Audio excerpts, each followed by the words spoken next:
Michelle, you sure have been on vacation. You I've sure been on vacation. Oh my goodness. Thank you, Randie. That's why I have tried to train myself to do it at 6:30, on the dot, because I know I will go off in la la land. It's okay. Thank you. We are live. All right. All right. You want me to read that again? Would you? Press on. Okay. Okay. Hello, everyone, and welcome to Session 6 of the Global Black Feminist Reading Circle. My name is Georgette Moses, and I am one of the core members of this online group. This session runs from February 2nd to July 19th, 2016.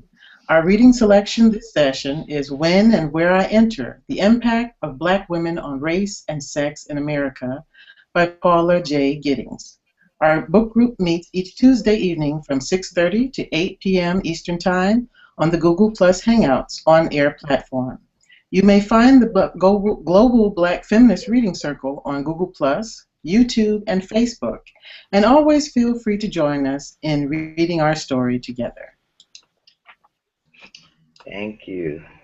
Okay. And let us start with our introductions. Let's see. Joel, let's start with you.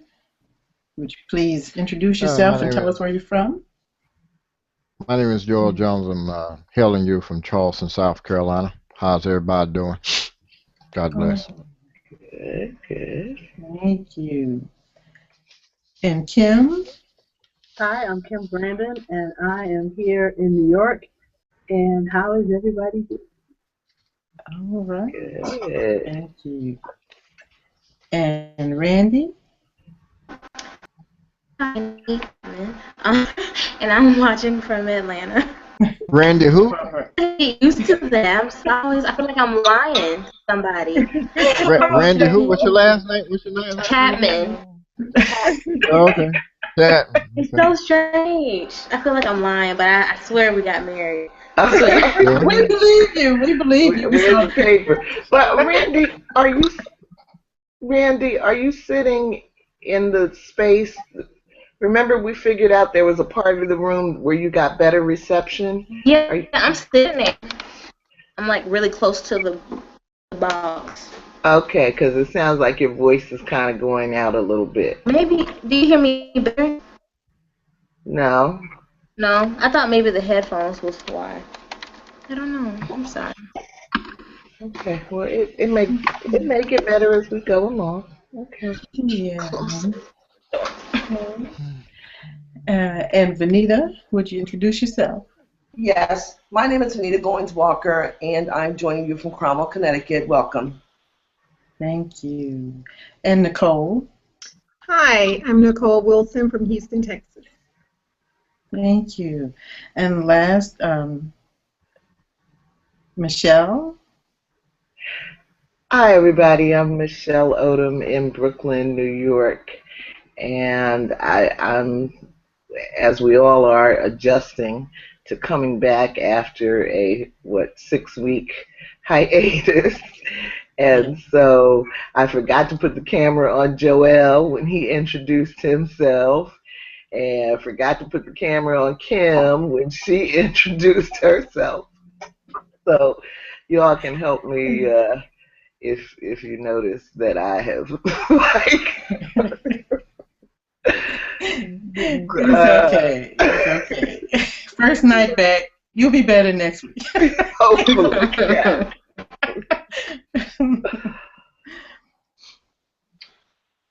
Okay. Do we want to decide on a moderator for the next meeting for next week, or? Yeah, actually, Kim is scheduled for May 17th.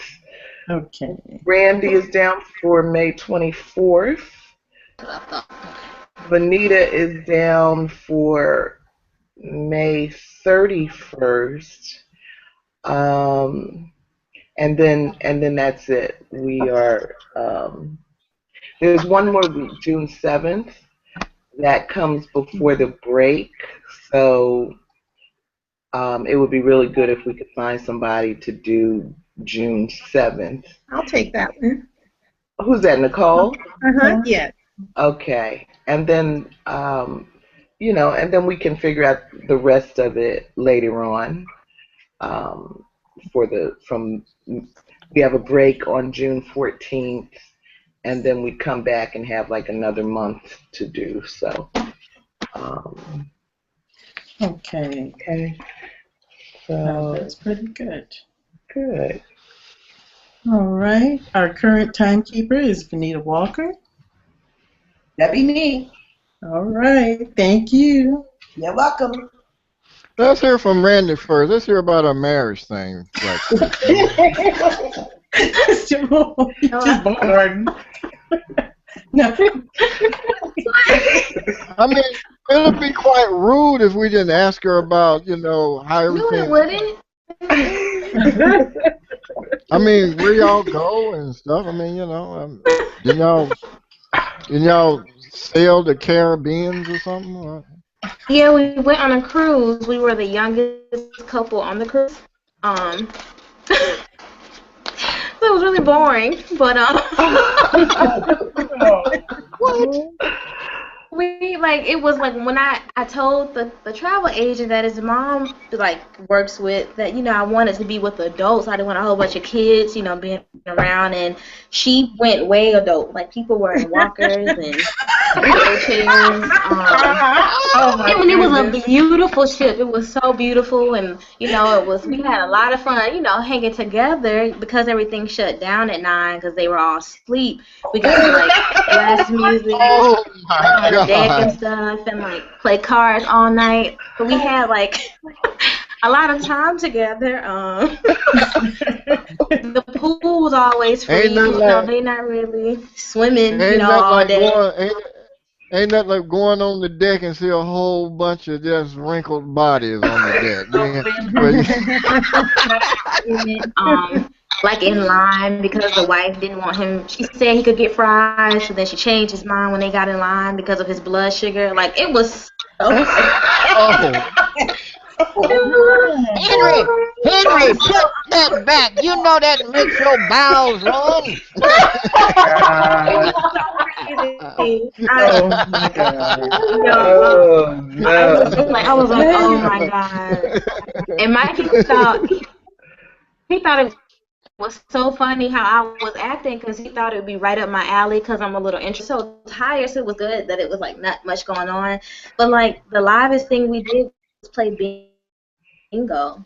On the ship, there wasn't much. We're watching all these boats sail by Carnival and Royal Caribbean. They got slides and rock walls and they got light and music and we were just sitting there. But did you go to the shag party? That's what the hell I want to know. No party. There was but the stops were nice, but the ship, it was very beautiful and it was very we had a really great room, but it was a little boring. And so next time we know to never do Holiday America. That's at least not until we get 70 or 75 retirement age. But Are you serious? So the honeymoon was okay. Are you really serious? Yes, I'm so serious. I swear I could not make this up. I swear. I swear. So it's safe to say that you had to keep the cabin noise down to a minimum there. No, after 9 o'clock. No, they put us everybody. I mean, they were knocked out. We didn't hear anybody. They never said they heard us. There was never a noise complaint. They were out. It was just us, and we were the youngest couple and the blackest couple on the ship. So I know that we were just all types of odd to them. Oh my goodness. Wow. It was something. Well, all right, y'all. It's getting late. Joelle, could Georgette please moderate? Okay. And maybe she might want to ask Randie some questions when we get to 8 o'clock. be a better plan. Okay. Moving along here. Remember the community rules that can be found on our Facebook webpage or Google Plus. Be sensitive to sounds. Don't mute your mic unless you have some incredibly strange background sounds.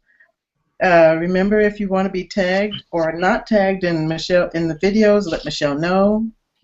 And tonight we're focused on Chapter 8, Cusp of a New Era. Right. I will go ahead and read the summary. Okay. Okay. This chapter, though brief, packs a powerful punch. It begins with the enumeration of some of the many achievements of the National Association of Colored Women, NAACW, and its clubwomen into the early 1900s.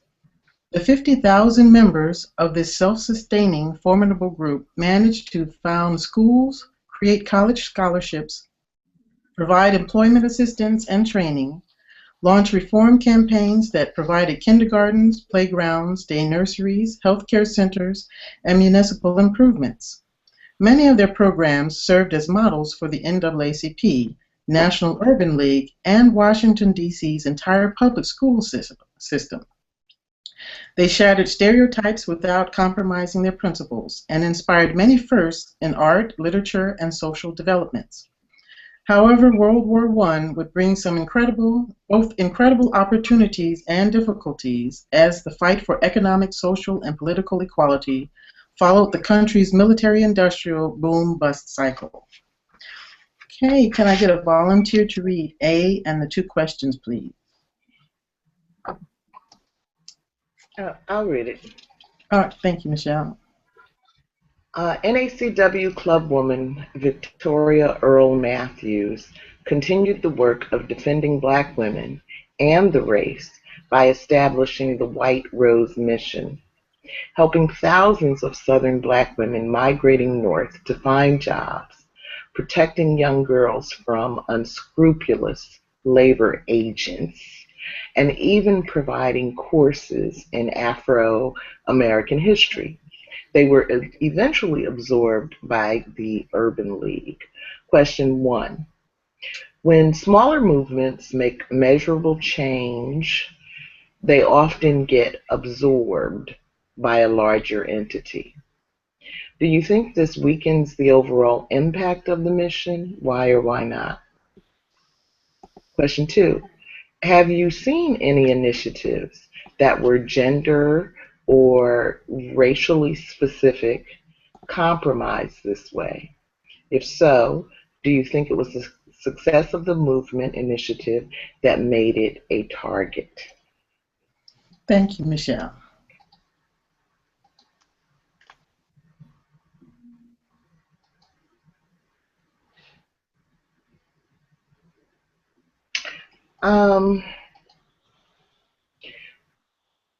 On question 1, when smaller movements make measurable change, they often get absorbed. Does this weaken the overall impact of the mission? I don't know. I think that is like a perennial question. Like there are some people that feel like as Black people, we should be focusing all of our issues on problems related to racism and discrimination against Black people, and that focusing on gender issues takes us away. That we're a small community already, we have limited resources already, and that when we focus on gender or any other thing that today would be called intersectional issues, it takes away. So I don't know. I mean, I think it's something that we're that is always a challenge and a struggle. Today, for example, I was looking at a video of Attorney General Loretta Lynch, who was making a strong statement of support around this transgender issue going on in North Carolina. And, and she's saying that, don't you worry, the full force of the federal government, is behind you, and this is not going to be a problem. But it was hard to hear that and realize that, we don't hear her saying that about the situation in Flint, Michigan. We don't hear her saying that, about the situation with our people being shot down in the street like dogs on a regular basis. And so, so I don't know. I think I think it's a complicated matter. And I hope I inspired somebody to say something else, because I'm done.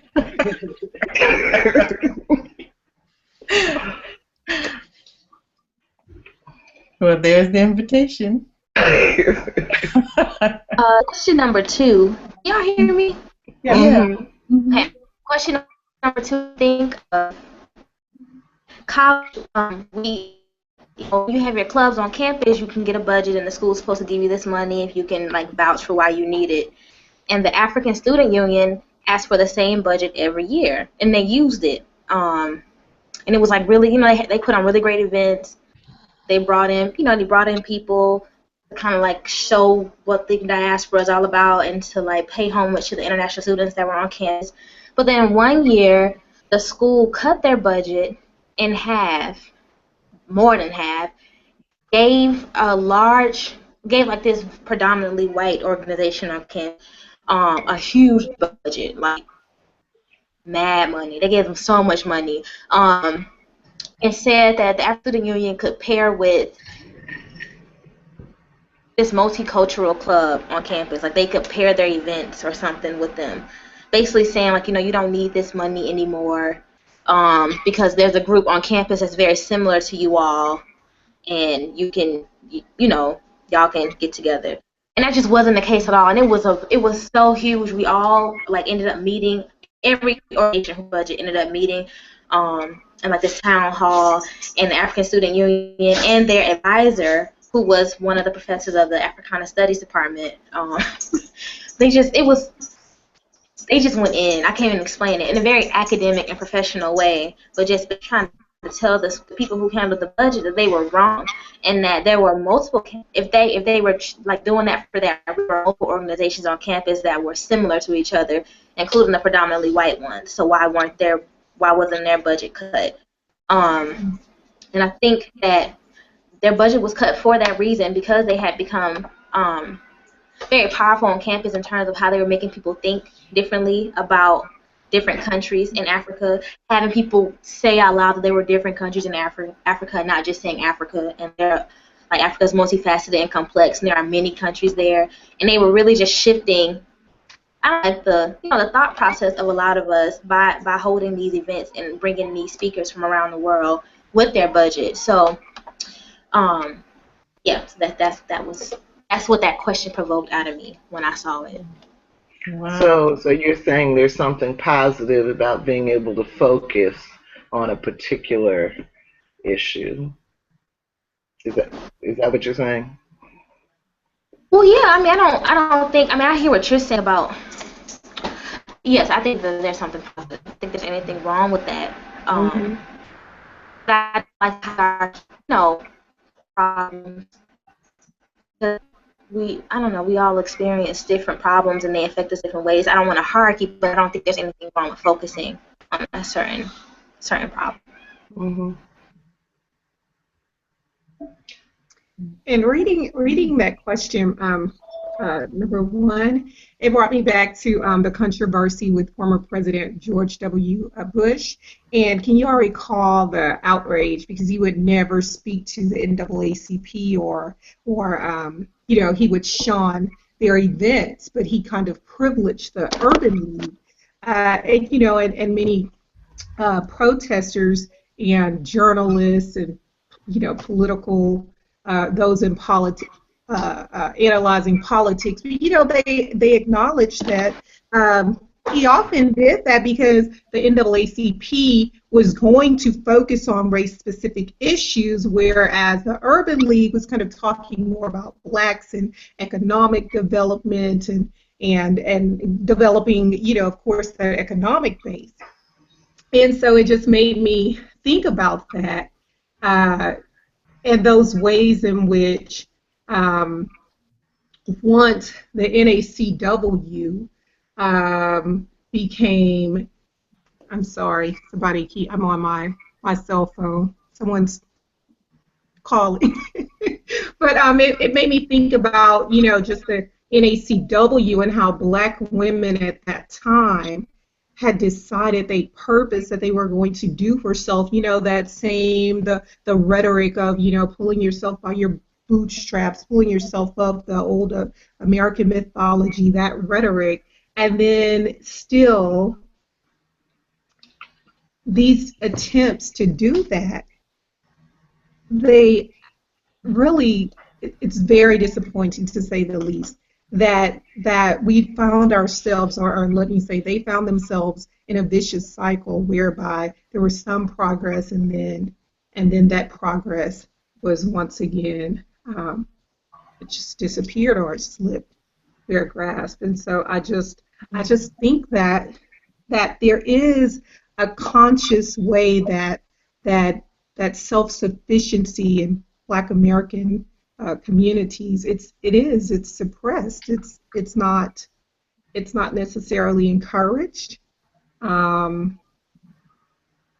And I'm not certain that we, even in 2016, I'm not certain that we've overcome this tendency for our movements to not be suppressed or some kind of way weakened, and I know the question speaks specifically to being absorbed.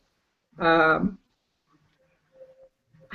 don't see there being any sustaining or self-sufficiency if it's specifically trying to change the lot of masses of Black Americans. It's just like more of the same, and it's extremely disappointing.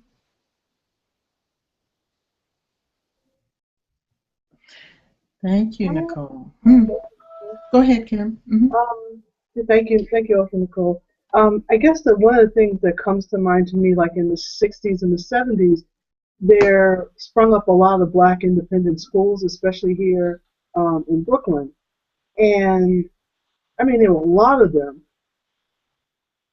And once they started to need more and more funding, they had to change their curriculum. They could no longer teach Marcus Garvey and Black nationalism. They had to start teaching to DOE standards.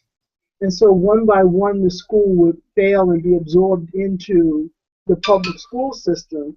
And I think the one school that I was aware of that would not take any money from anybody except from African American donations, they stayed open for a very long time. They were one of the last ones that remained open, but they struggled with money. The kids just struggled there, but they still had a great education. And then the other thing that comes to mind, which is not necessarily answering the question, it just comes to mind, BET. I mean, now when you look at BET, it is an hour-and-a-half movie with an hour-and-a-half of commercials. So somebody's like, oh, there's Black gold in the ghetto. Let me figure out how I can pimp Black people because they think they're looking at Black entertainment when you're actually being marketed to. So I think that, I don't know how many years you go back, but it was something that I enjoyed watching that network. now I just refuse to watch it. So I think my way of around answering this question is you've got to be careful of sellouts, so that once something is working well, and then all of a sudden somebody comes along and says, well, I can bend this audience to my will now. So that's the thing that sometimes is a downside for when you think that you're going to partner with somebody and then the leadership goes off in a whole different direction. Yeah. Thank you, Kim. One, can I speak? Yeah. Sure. Go ahead, Kim. One institution that come to my mind in North Carolina, that's my home state. It has about 12 HBCUs, and it's probably got more historical black colleges than any state in the union. And within the last 10 years or so, I've been watching a trend that, and it appears to be good. North Carolina has one of the lowest one of the lowest tuition fees in the entire country. For instance, you can go to a community college in my hometown for $900 a semester for a full semester. But the HBCUs, the public schools, have been absorbed into the North Carolina university system, which is good that is in one respect that you can pay tuition at any HBCU, and say, for instance, if you had a class at North Carolina Central University, you could take a class without paying additional tuition at North Carolina State. But I want to see if that is going to actually absorb the HBCU one day. You know, and if that is a long ball to dismantle the HBCUs of Winston-Salem State, Johnson C. Smith, North Carolina A&T, North Carolina Central, Elizabeth City State, Fayetteville State, so forth and so on. But I think when the larger body, oftentimes in situations like that, especially when it comes to African Americans, it is to, because there's an I think there's an opportunity. They see the money, and there's an opportunity to make more money, and the consequences of that is you lose historical value of institutions, and it's lost. And I would also add, like, to the reverse, when you look at, in, you know, just kind of in a contemporary context with Black Lives Matter, that that's one of the issues that people have with Black Lives Matter, because, you know, even some ill-informed Black people will say, well, why aren't they protesting violence in Black communities and so forth? And Black Lives Matter founders are saying, no, we are specifically focused on police brutality, those acts of violence against Black bodies. And this is, you know, of course, a global initiative.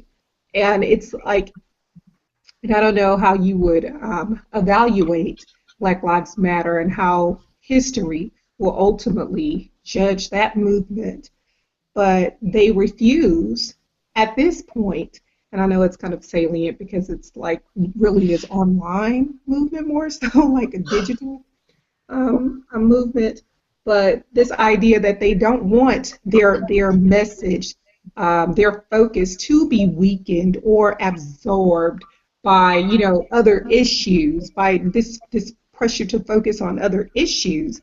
They're saying we want to specifically deal with, you know, those issues of the violence against Black bodies. So I just wonder if eventually what will become of that movement. Well, I feel like they were moving into other issues, because I've seen some like survey kind of things where they were collecting data from people about what they thought. And I saw like a draft, like a 10-point plan or something, that was pretty comprehensive. Is So it there kind may of be. still Marxist in nature, would you say? Kind of Marxist in nature, kind of focusing on. I don't think I saw that in it. I didn't pick. I don't think I picked that. I don't think I've picked that up out of anything I've heard from them. But I would say what I think I hear here is um, a consensus around there is a good chance that the smaller movement will be weakened if it's overtaken by a larger entity. And I agree with that it happens very often.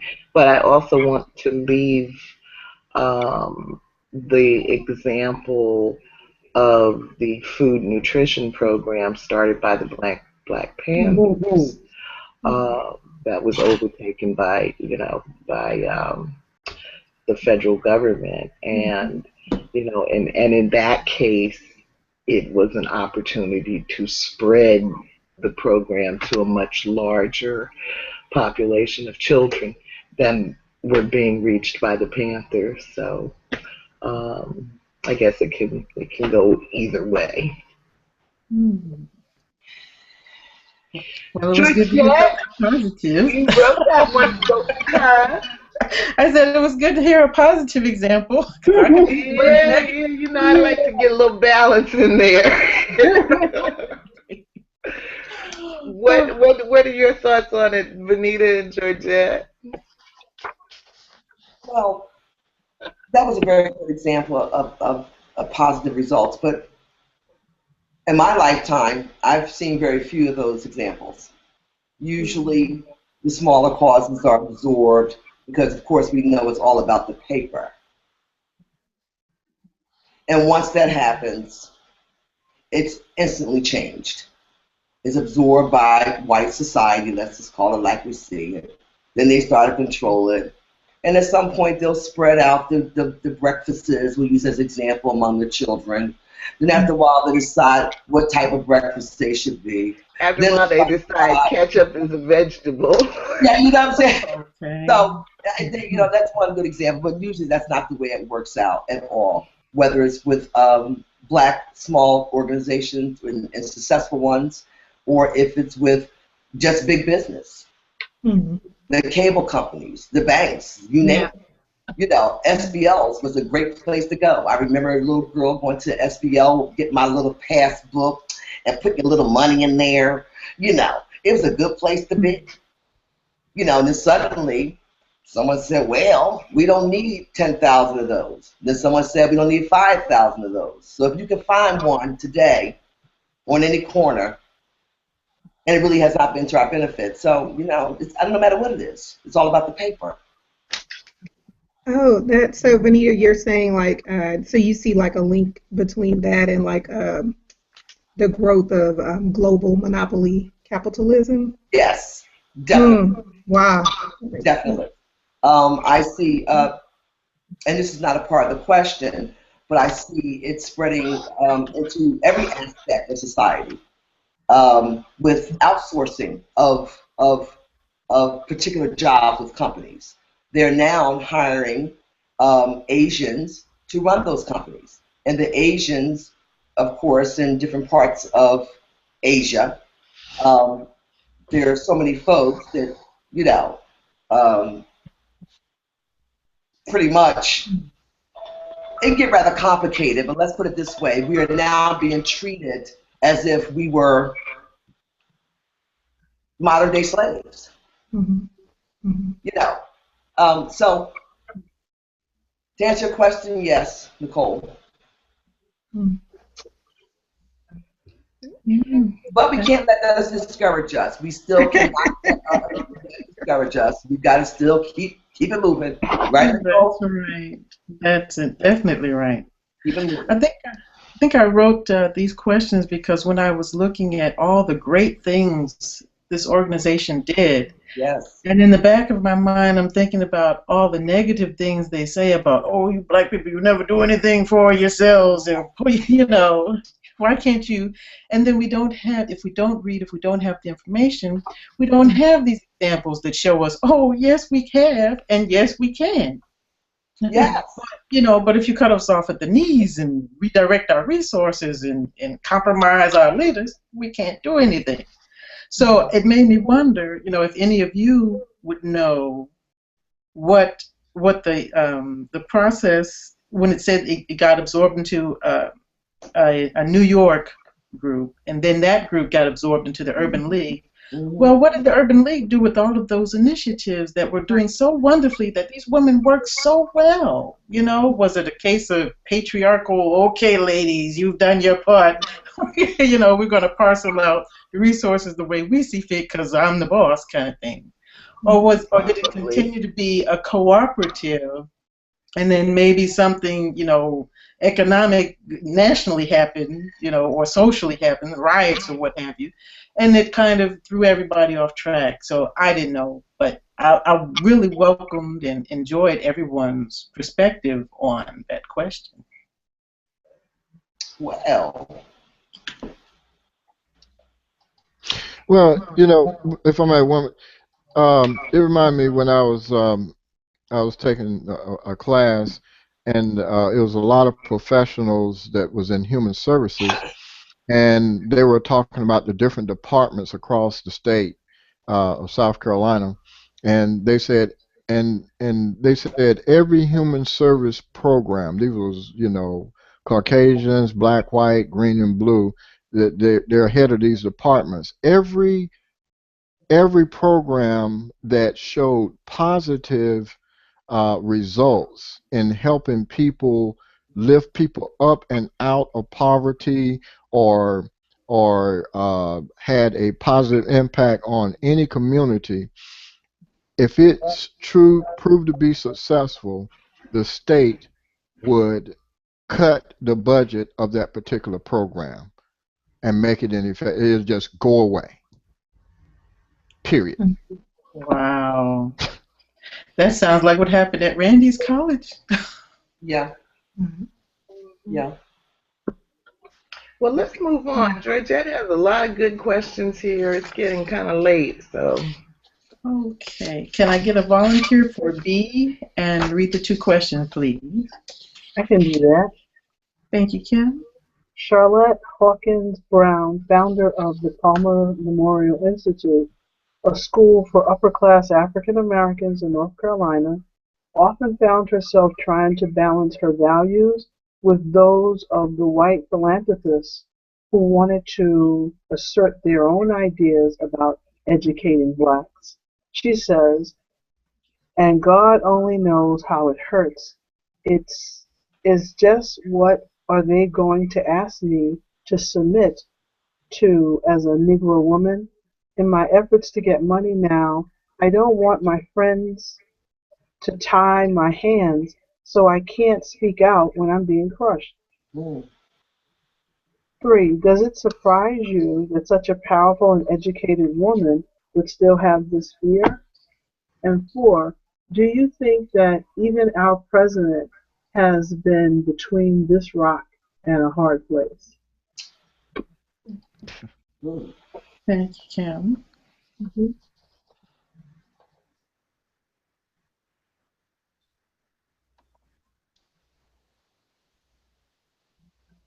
Go ahead. I'm sorry. No, go ahead, Kim. No, go ahead. I'm not surprised that she has this fear. There are always stipulations, and sometimes they don't come that first year. They come when you expand, and then all of a sudden you find that you need them, and then all of a sudden that's the thing that, you know, could kill your initiative, and now you're in bed with somebody and you can't get out.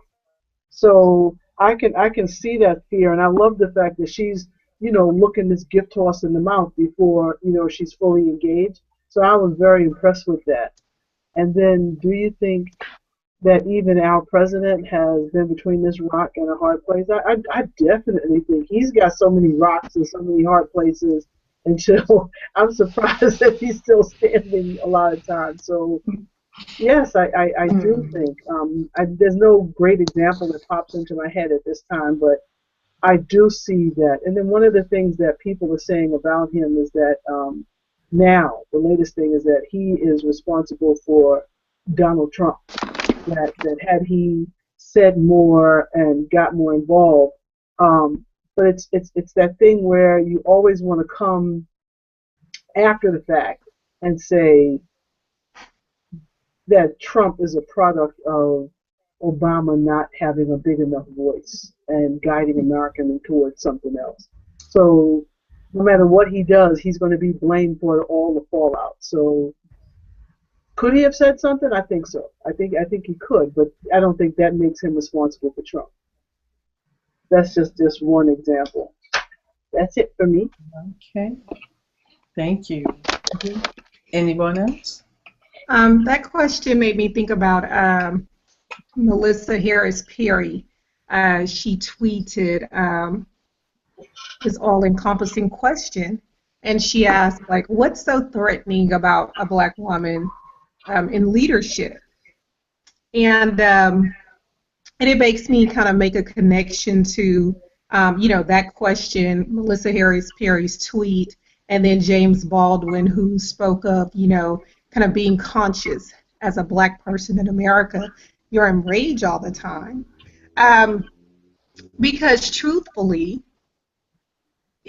when we describe her as powerful, even that was limited.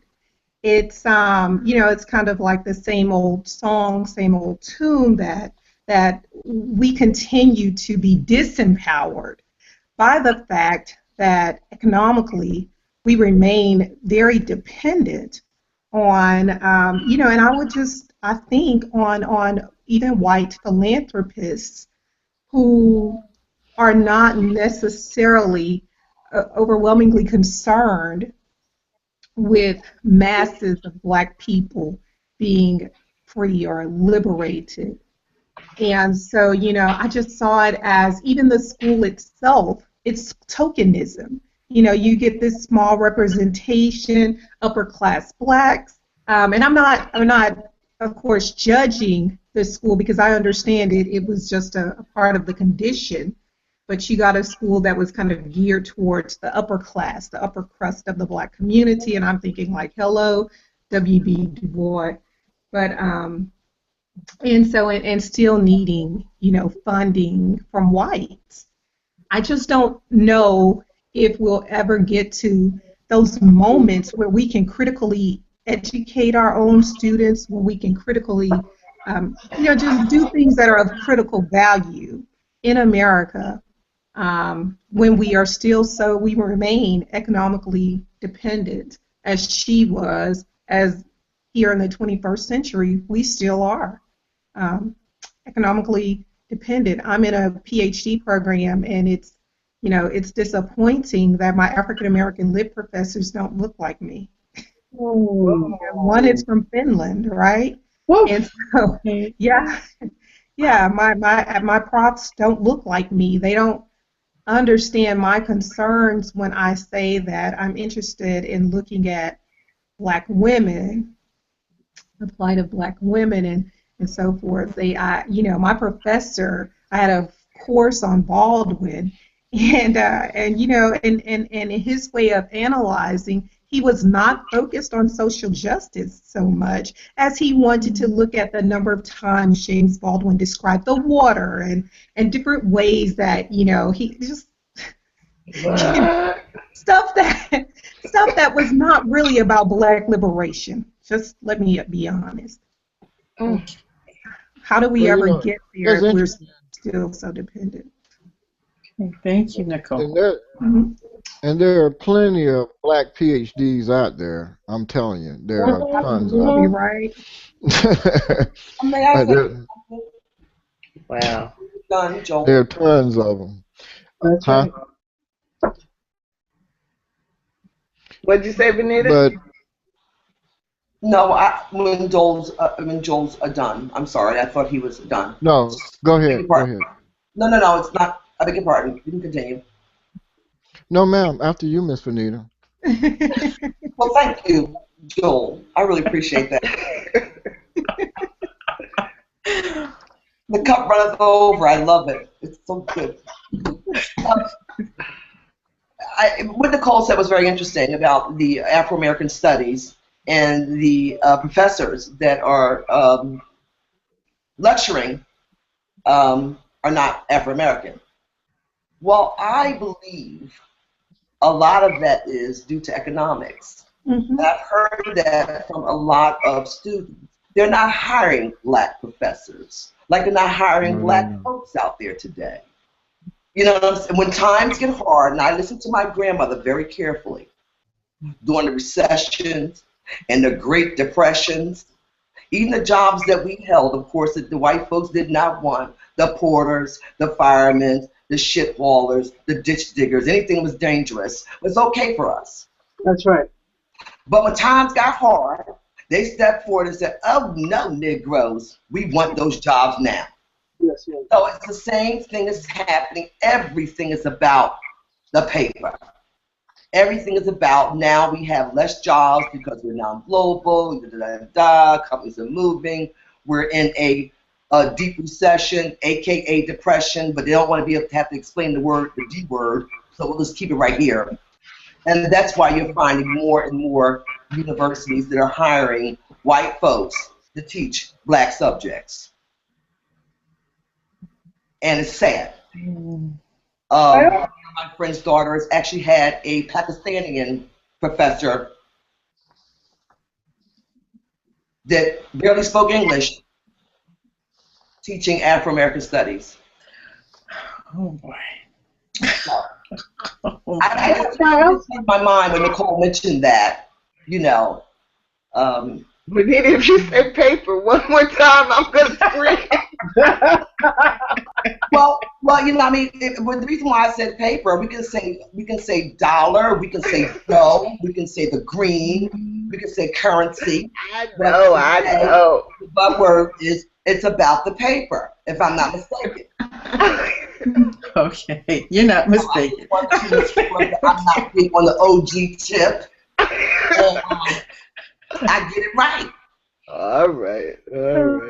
Okay, thank you, Anita. I also just want to say, I also think that it's a matter of who is teaching what to whom. And so that when you have non-African Americans teaching non-African Americans about African American history, you can teach them to continue to be racist. You can teach them to continue to do whatever it is they want to do and say whatever they want to say about you. So that's why I love Nicole's example of James Baldwin talking about the water, because you'll take that course and think that you know who I am, but all you know is James Baldwin wrote about the water. So it's no wonder why so many people with higher ed come out with no connection to the black community. None whatsoever. I remember. Oh, I'm sorry. Go ahead. Matt, I just today I ran into this international couple, a German American and whatnot, and they was asking Charleston and the history. Well, Charleston and the history, of course, is slavery, the Gullah between Africa and America and whatnot, and the culture, and the lady, which they were very forward thinkers, and she explained to me. She said, "Well, we went on a tour today, and we went right by the slave market and where they sold slaves at. However, the tour guide never mentioned, you know, that slaves were sold here." You know, to the tour people. So she was talking to me, and I said, "Well, you want to go on a great tour?" And I told her the African American tour guide, which he's well renowned, a historian, Alfonso Brown. You know, white folk go. I mean, he tells the history just like it is, uncut. You understand? You know, about everything, and so it's a bus tour, 2 hours, and these people they signed up for it immediately. Say, I said, "Well, it may make you feel a little uncomfortable." The lady, and they were very affluent, she said, "Oh, it's not going to make me feel uncomfortable. She said it's history and I need to know it. And the other gentleman, he was German. He said, well, in Germany, the history is very brutal. We teach our people in Germany what Hitler did, what our country did, and so we won't repeat it. And we start talking about people in Japan, where Japan, they don't talk about World War II. Hell, I was in a master's class, and I was in there with Africans, and the African guy told me, he said, and he didn't know about Africa's participation in slavery that they sold us until he took an African American studies class in America. So it's being done everywhere. Yeah. But but point I want to make, when they talk about President Obama and He's getting ready to go to Japan. Yeah, talking about President Obama and Donald Trump. He created Donald Trump. Just think about that play, that play they just played. It's the same playbook. So when things are going wrong, what do you do? What does racists normally do and prejudiced people normally do? They scapegoat the minority. You know, so Donald Trump, President Obama, so they still at the highest level. That's what they continue to do. That's all I got. What I want to say on the question, well, before I say that, Barack is getting ready to go to Japan, so that should be interesting. I also appreciate what you said about the German education, Joelle. My daughter-in-law is German, and you know how normally you can feel racism in white people if they don't even open their mouth. I don't get any of that from her or her parents, who came and spent a month with me before they got married. And I've heard other people say that they really have gone a long way in working out their racism in Germany. Now these new migrants coming in, you know, are about to push them over the edge. But until that happened, they seem to have gotten to a better place than we've gotten to in the U.S. And I guess that is the key to it, Joelle, that they were brutal in their approach to the education. But what I wanted to say on the question, Georgette, and it's kind of complicated, what I want to say, but I found that quote interesting, and God only knows how it hurts, is just what are they going to ask me to submit to as a Negro woman. In my efforts to get money now, I don't want my friends to tie my hands so I can't speak out when I'm being crushed. And so I agree, Kim. You know, I agree that you definitely, because we've had a conversation about it, you definitely need to look a gift horse in the mouth. Remember, we talked about you need to look down his throat. You need to go down to the bow. You know, definitely. I'm on that page. But what I want to say on the other hand is that I think there are times when we anticipate that something is going to be a problem before it's actually a problem, and we stop ourselves from moving forward and not taking the chance. And so what I'm saying is, it's possible that she might have found funders that were not going to tie her hands when she needed to speak out. And, you know, but unless you kind of take that chance, then you don't know. And so it can become a self-fulfilling prophecy, a negativity. You know, we can be very negative I think sometimes in the Black community, and not give ourselves the chance. So, I'm kind of the type that, and I'm always getting in trouble, and people are always trying to hurt me, and they hate me, and all of this, because I will really make you say the outrageous thing to me. I'm not going to assume it. Like, if what you want me to do is jump up and down and flap, then you need to put that in a sentence and say, before I give you this money, I'm going to need you to jump up and down and flap. Otherwise, I'm not jumping up and down and flapping. I'm not assuming that you are making this outrageous request of me, unless you are bold enough to put it in a sentence. And so most people are not bold enough to put it in a sentence. That's what I have learned. They want you to assume a deferential position without them having to dirty their hands and say, well, I'm going to need you to get down on your knees and beg.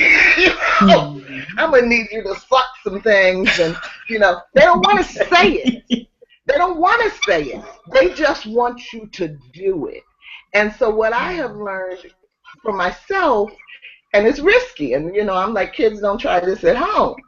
But if you wait until they say it, a lot of times you can get away with a lot more because they don't want to have to say the nasty thing that they're hoping you will assume.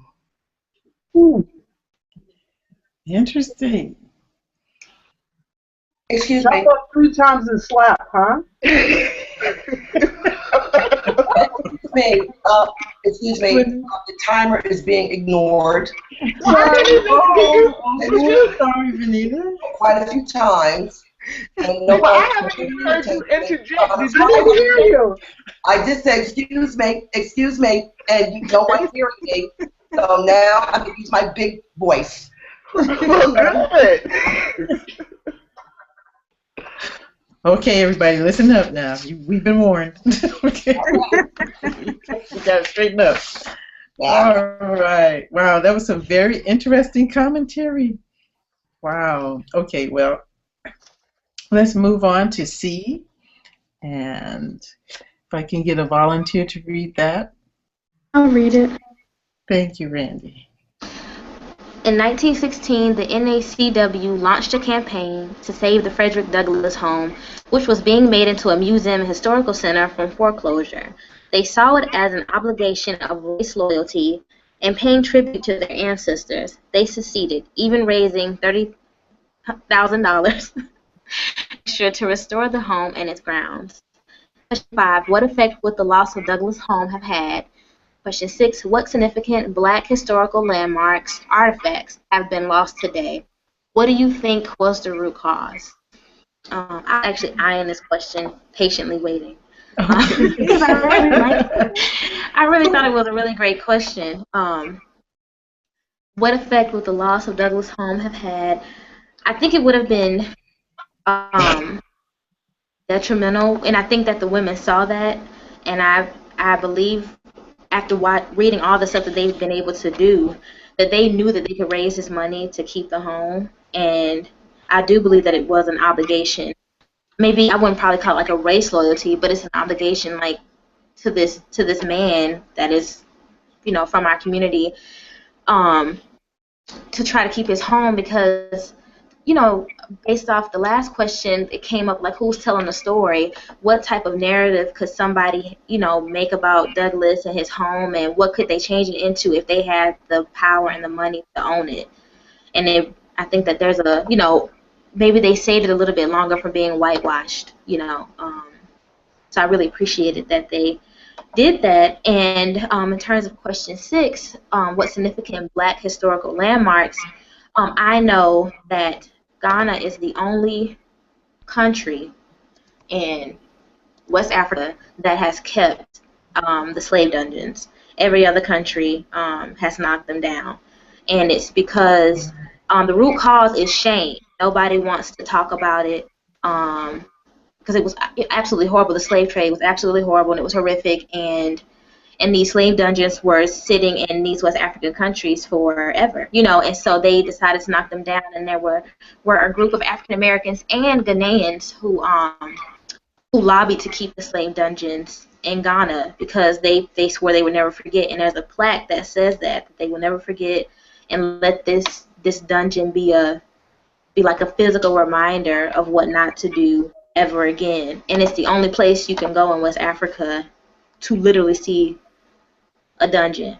And I believe there were like 3 countries that I know that Benin, Ghana, and Nigeria, and they're only in Ghana. And it really sucks because even though they're still there in Ghana, it's not talked about. It was really strange for Ghanaians to have African Americans or people of the diaspora to come back and visit and to have this really emotional and visceral reaction to being in the dungeons when they're all taking like selfies and stuff. And even my homestay sister, she did not understand it. She did not understand this like emotional pull that she saw tourists have and that she saw me have, and my one other classmate who identified as Black, because they don't talk about it. They just keep it there, and the kids just hang out, and sometimes you see trash littered, because they've been eating ice cream and stuff there. And I think that the root cause, it has always been and will always be shame. So I agree. Wow. Can I just add one thing? I think in Senegal, Glory Island, they still have that dungeon there. Oh, okay. And I have visited that personally. And I think the thing that was viscerally hard for me was that the dungeons are downstairs, and then upstairs they had a real kitchen and French doors, and the French were up there just cooking and having parties and stuff while slaves or African Americans who were captured were downstairs doing. Some of them were dying, and there was so many sharks around Glory Island because they knew that anytime a captive person was bad or something or did anything, he was thrown into the ocean. Mm. So it was just amazing to me that people were being killed and crushed downstairs, and you upstairs with your French doors and your cooking and all of that stuff. It's Glory Island, and it's right off of Senegal. And I just really quickly just wanted to say that I've had to train myself to say dungeon, but to make it like a euphemism, to make it not sound as hard, they're actually called castles. What is it called? Castles. So instead of like the Amina slave dungeon, it's called the Amina slave castle. Because like castle is really pretty and right, and it's right. It's not. So we were there. We were taught to say dungeon because that's what it was, instead of castle, which makes it sound really nice for all the white tourists that visit. They're walking through like a castle where these bad things happen, So. I tell you another thing they do in the really whitewash history is that they're calling it slavery the triangle of trade. They've taken out the word slave trade. They just say that in most history books now it's called a triangle of trade. Yeah, and I wanted to add with question number 5, the effect of the loss of Douglas's home. That question really blew me away. I was thinking of using the proper terminology here, and it really spoke to, I think, womanism more so. Like this was more of this has spiritual elements as well. Not only was it about racial uplift, but the promotion of like a specific conceptualizations of Black masculinity. When we study Frederick Douglass, that's such a broad conversation concerning Black masculinity, and you're talking about these women who were invested in saving his home. I acknowledge, which is extremely important as well, the control of the narrative, but also when we look at Black women who had to have been invested in those conceptualizations of this site that lends itself to conversations about Black masculinity. I just see that as, very much so womanism, just, spiritual and well, I'm still blown away. I'm still amazed at their efforts and what they're organizing, what they were able to do as a result of their organizing. Mm-hmm.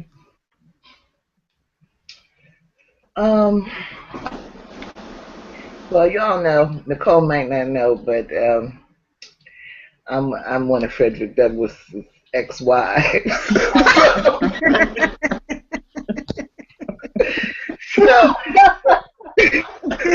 So if my sisters had not saved his home, y'all might not know about all the wonderful and powerful things that he was involved in.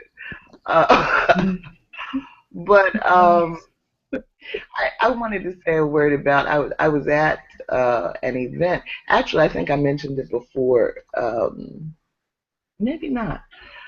Black Women's Blueprint had their Black Women's Truth and Reconciliation Commission happened April 28th to May 1st, I think. And it was located at different truth. What is it called, Randie? Truth and Reconciliation Commission, where their big issue is sexual assault, and so women were providing testimony about their experiences with sexual assault, and they had like a visioning process going on around.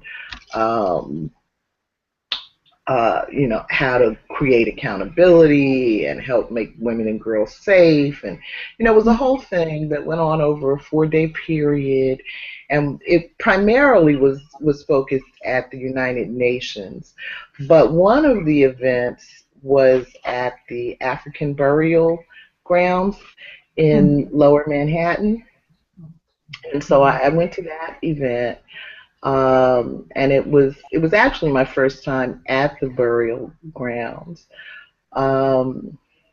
which of course are a part of the federal building there. And so there's a space, like I think it was the top floor of the federal building, where they just have like a meetings kind of space set up. But then the actual burial ground is outside behind the building. And it's a small space, like if you think of a garden in your home, kind of a, one of your southern homes kind of thing, But one of the women who was involved in having that space preserved was a speaker at the event, and so she talked about, of course these are bones that were discovered as they were digging the ground to build the federal building. And so she talked about how when they first found out about it, they had thrown these bones into like into garbage bags and were just, loading, in the process of throwing them out. And so she and a group of people were able to intervene and, go through a big struggle, of course. And finally, who is it? Michael Lakey, I think his name is, from Howard, was able to take some responsibility and, get everything cataloged and preserved properly and all of that, and then reburied in this space in New York. But we just have to know that nobody cares about our history but us, and if we don't care, nobody cares. And so clearly these Black women in the early 1900s were clear that if they were not going to preserve our history. Nobody was. Absolutely. Wow. Thanks for sharing that, Michelle. If nobody else has another comment, we're going to move on to D. I just wanted to add really quickly was there was a church here in Brooklyn that for 120, 130 years, anyone from the African diaspora could come and worship there. And so what they would do is they would put a flag up for your country. So there was a flag up for Haiti and this country and that country. And recently, with all the development and gentrification, the church fell on hard times and they tore it down. So now this church is going to be condos and co-ops, and it's 6, 7 blocks from my house, and they let the community know about the history of it, right before it was bulldozed. And so we're talking about over 100 years of safe haven for any of us who could make it this way. And so I think that this is the time where we really have to be watchful, because real estate is at a premium. So many of our churches are going to have the same fate if we're not, we're painstakingly watching. Yes. Thank you. Wow. Does anybody have anything else to add? Okay. Can I get a volunteer to read D and the 2 questions? I'll read it. Thank you. When America entered World War I in 1917, the lives of people suffering from racial violence and oppression would get much worse.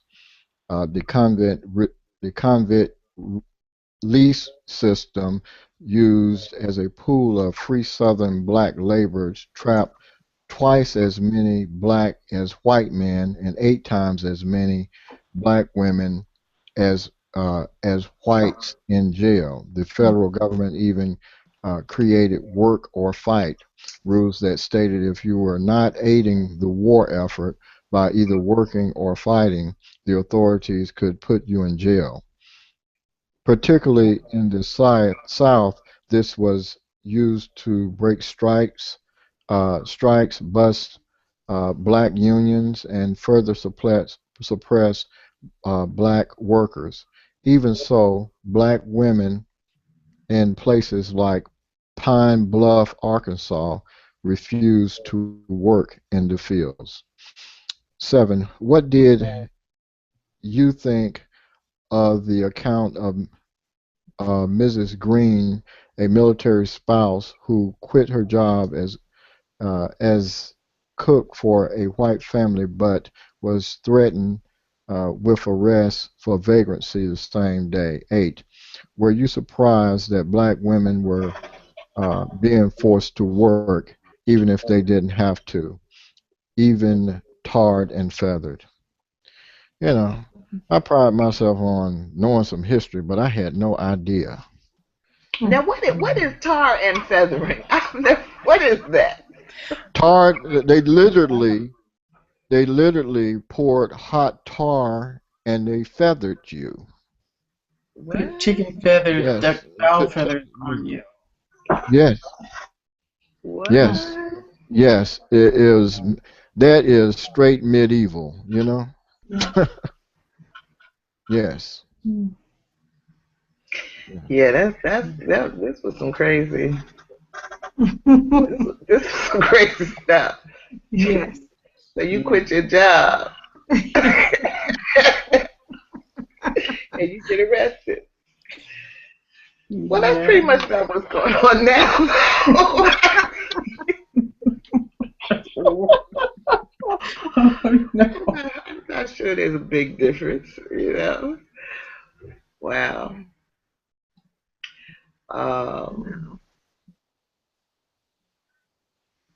Yeah, I'm like you, Joelle. I don't know that I knew that. I don't know that I knew that. I had no idea. Yeah, I know I didn't.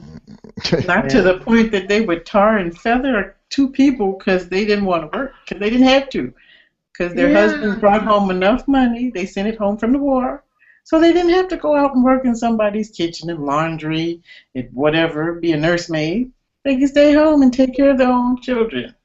But that wasn't going on. Well, no, Sally needs her cook. You're going to be there this afternoon. You're going to jail. Okay. Yeah. It's crazy. White folk have really never adjusted well to the end of slavery situation. Well, I'll tell you what got me kind of nervous, and if this don't make you go and vote for Hillary, I don't know what will. When you have a German national, like I was talking to today, and he was over 70 years old, he told me, he said, look, he said, we as Americans, he said, this is how Hitler got started. That's and right. he said, when it's compared to Trump, he said he used demagoguery, and Hitler was a buffoon. And then 1 month after he was elected, he created laws. And if that is not, I mean, when you hear a German national say that, it's like, he's like, he said, if that don't excite you to go out there and make sure that this buffoon don't get in, things like this here can actually happen again. I mean, we don't believe that. We do not believe that this can happen again. This kind of behavior can happen again. It actually can. Or the conversation regarding trauma, black bodies, and mental issues that we start to see. I don't know if I should say mental issues, but the ways in which white people are readily available and willing to unleash these acts of not just violence, but extreme violence against black bodies. That's really a conversation that I think we're shying away from, that this chapter really does address. That you have a people who feel, first off, we saw in this chapter the amalgamation of whiteness. So you saw, whereas they were, she said, the Hungarians, and then the other Eastern Europeans, but they were becoming white. That's right. And so they were all benefiting from having a white skin, and what we now know as that white skin privilege. Whereas, and then black people were steadily being placed in these positions of inferiority. And so this notion that they think they deserve, when we speak of, meritocracy, what they think they deserve in this nation. It's appalling. It's appalling when our president can't say to graduates at Howard University to stand in your blackness, when they've always stood in their whiteness. Since the amalgamation of whiteness became a project, they've stood in their whiteness. And so, but you have people who took offense to President Obama telling graduates to stand in their blackness. I just think we have to have, it's just a reality. And I know it's something that black people, we know all too well, that the extreme act of violence that white people can carry out. And the threat is still there. I think the other thing, that we should be keeping our eye on is back in this era. Yeah, Miss Sally needed her cook. I don't know if it's my computer that's doing that feedback. I can't stand it. Can you hear me? Yes. Okay. But they really have. Remember, a book we continue to recommend to you, Nicole, is Medical Apartheid. Absolutely. But one of the things that comes up in there is that in 1900, the medical and scientific establishment was predicting through genocide that Black people would be gone by 2000. Wow. Now that's 100 years. Right. They were making, oh, they still holding on. They still holding on. So, right.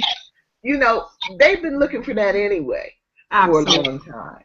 And as they have been working on their ways, you know, by design or not, we're at a point where our labor is not needed like it was in 1900.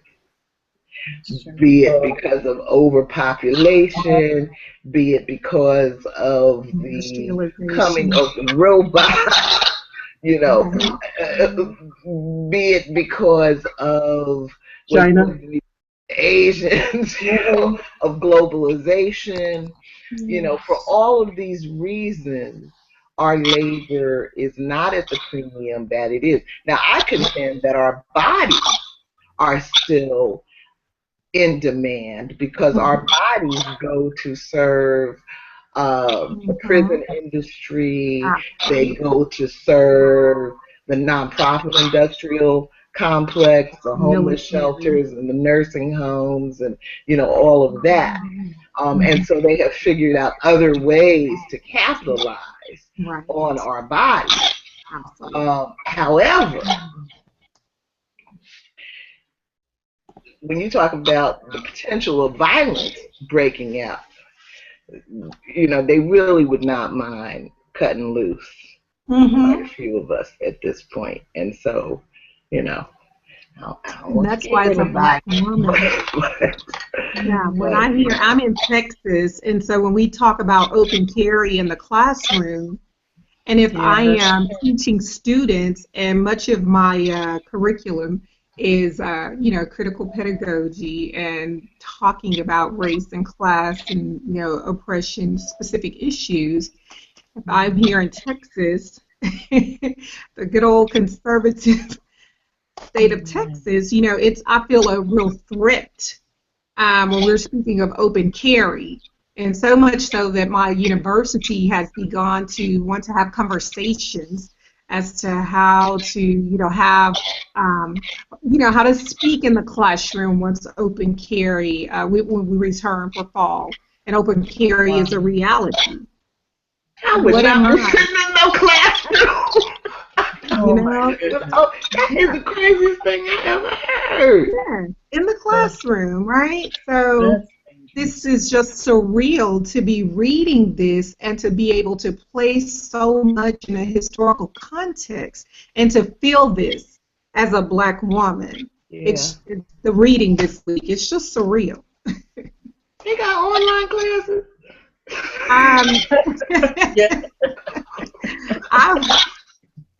I know, that's what I was telling my mom. I said, you know, maybe I should transfer to the adult ed program or something, right? I just, you know, I thought about leaving, but I'm fully funded, so I just, you know, I got a very nice fellowship, and I have children, you know, and my husband, so it's just kind of easier to allow them to fund me to finish this degree, but y'all pray for it. No, I'll make a suggestion. If they can open carry, I'll suggest you go and get one yourself. Yeah, that's what my husband said. He was like, yeah, just be ready. But you know what? I'm not. I'm at Texas A&M, which is a predominantly white institution, and so I have witnessed on a daily basis white superiority and hostile white males who question my authority constantly. You know, you want to have conversations about why you made a specific grade. He created, one of my students, MLA citation, created a works cited page. He put like bullets and so forth, like, you don't do that on a works cited page. And he told me, well, you have to be wrong because my high school English teacher taught me to do. It's a constant struggle. And at some point, I'm thinking about these women and these men and trauma. and at some point, how do you dealing with the trauma? We speak of those spaces of silence, even in our own families. You all recall, like, the hearing Louis Gate doing the what's that? He was doing it for Black History Month, where he goes and looks at, like, he did Oprah Winfrey profile on her. Yeah. Yeah, can you all recall how surprised those Black people like Winfrey and Chris Rock? It was not necessarily locating their African ancestry, but it was learning about their ancestors, their family members right here in America, and ways that they decided to and fought to thrive and survive. And it just makes me think about how we lose those spaces in our families, the history. Like, I'm thinking about, my grandmothers and great-grandmothers, and what were they doing? What jobs did they have? This chapter just really, and Bell Hooks talks about the merging the personal and the political. This did it for me. Like, I started thinking, what did they go through? What, these stories, these narratives that I don't have access to, they're gone. They passed away. Yeah. So anyway, I'm sorry I'm on a spiel, but No, that's okay. Great chapter. Yeah. Well, thank you for sharing. But you know what? It is 8:06. Yeah, I was doing mine. It's 8:06. So can we make a decision about what we're gonna do? Okay. Do we want to do the last paragraph in question, or do we want to just end it? I vote to keep going. Well, I have to leave now, so the timekeeping, I'd appreciate it. Okay. I was thinking we can do the Find the Feminism. Can we do the very last one? Okay. Yes. Sure, we can do that. Good night, everyone. Good night, Venita. Good night, Venita. It was good to see you. She's gone. She's gone. Okay, we kept her. Okay, so you want to do Find the Feminism, and what Black feminist concerns were raised in this week's reading? Well. Okay. I found one. It was so crazy because the person who had this book before me put a big arrow by it, and I see why. It's on page, well, in my book, I think our pages are still the same, 149. Oh, I know that. I was going to use that one. They put a big old arrow. I don't know, it's in pencil, but I was like, oh my God, everybody, I guess, at the time, brittle male-female relationships were further weakened by the relative numbers of men and women in the cities because of the proportionally large number of Black women who were educated and skilled. High percentages of them were drawn to the cities. In New York City, for example, there were 105 Black women to every 100 Black men. As one study points out, a scarcity of women encourages a protective, monogamous attitude toward them by men. When there is a scarcity of men, protectiveness dissolves and men become reluctant to make permanent commitments. What the hell? I was like, what? I think that's right. First of all, this was about 1914, 15? And this is still the same? It's the same thing in 2016. Yes. So men haven't evolved? I'm confused. Like, I just don't understand. That's crazy to me. That is Scarcity so of women crazy. encourages a protective. But when there are too many. But we haven't seen a scarcity of women, so we don't. But that's crazy. Like, I'm not like in terms of like communities. I'm thinking like of colleges, or like places where there are more girls, schools, job places. Like you can see that the relationships are always so crazy when there are men and women involved because of this issue. And I just thought that was so crazy. Well, I would say that what makes that a feminist issue for me is, because Black women have not had a lot of protection. We've had this greater need to protect ourselves, to protect our bodies, to be self-sufficient, get our economics together, that whole thing. We are, in a sense, forced into a feminist position, whether we want to be there or not. Even in this chapter, there are some examples of, like the woman that wanted to quit her job, but because she'd have been happy to stay home and emulate, white society, but was not allowed to. So, so that's one aspect, I think, of that. But that paragraph struck me too, and the way it starts, brittle, male and female relations, which makes me think of easily broken. Yeah. Easily broken and somewhat hostile. Yeah.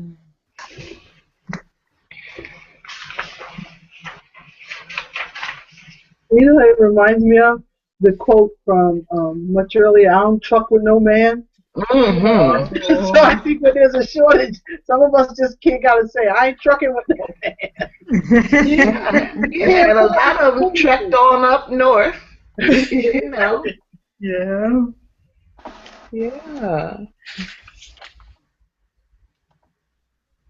I think what stood out for me was when they started to build the health care, and then I don't know, was it 10,000 kids that started to get health care that hadn't had it before? I think so. I just thought that was phenomenal to see all the different creativity and efforts just coming full circle. It was just very empowering. I just was just like, well, we need to replicate that today. Right. Also, this chapter, she's talked about it before, but it also mentions that, a lot of the women were marrying later and having children later in life, which to me is feminist behavior, because you're giving yourself a chance to develop, to actualize, before you have to take on all that responsibility. Parenting. Especially if you had gotten married at 12. I think when they said Yeah. 12. Yeah. And I think when she said they got married later, it was like 15, right? Oh, that's so old.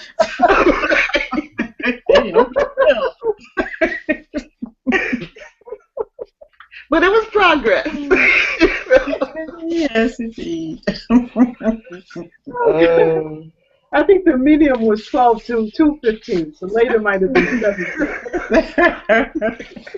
Oh, she was an old maid by then. Oh my goodness. At 17.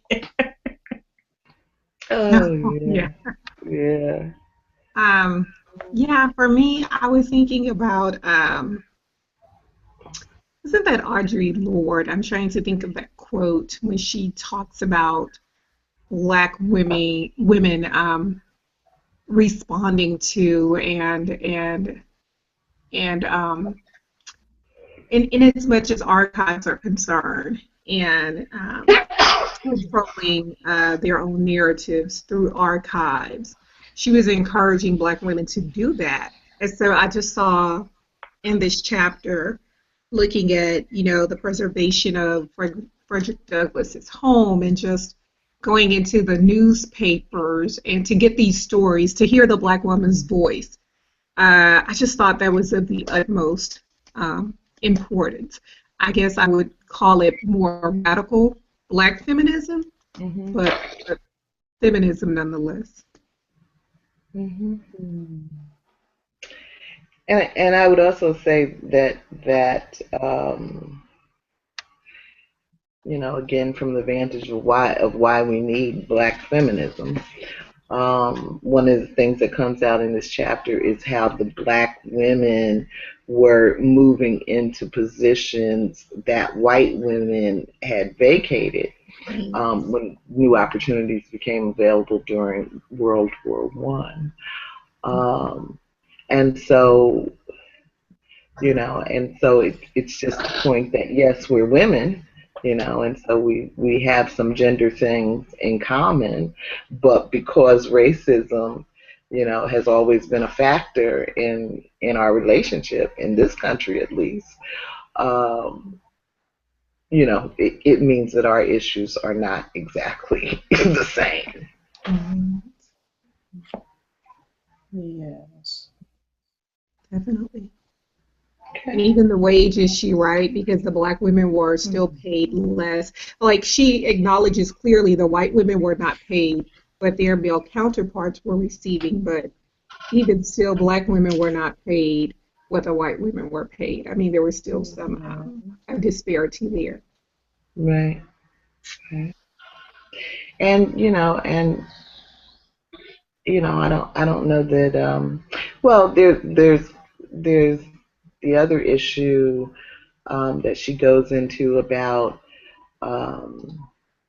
the women that were starting to sing opera, and who were. So there was this concern, about how our image is projected. And so they were taking some ownership and control over that. And I'm not going to start a fight, Randie. But that has respectability politics. Well, yeah, it is. That's why I had my glass of wine before I came in. I'm gonna need some wine before. Mikey was like, he said, "Why you need some wine? They gonna talk about lemonade?" I was like, "I don't know. I'm gonna have some wine just in case." I'm gonna admit. Oh my goodness. But you did post some really two good articles on both sides of the story. I thought they were very enlightening. I like that. Very fair. That was very fair.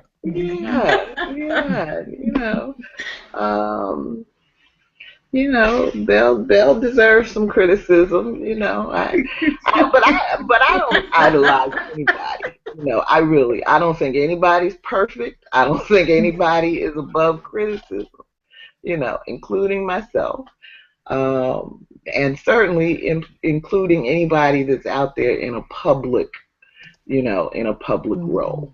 I think it goes with the territory, and I don't know, maybe I grew up in a preacher's family, which is kind of a public family where everybody thinks they got a right to say something about you, and is always talking about you. So it doesn't bother me like that,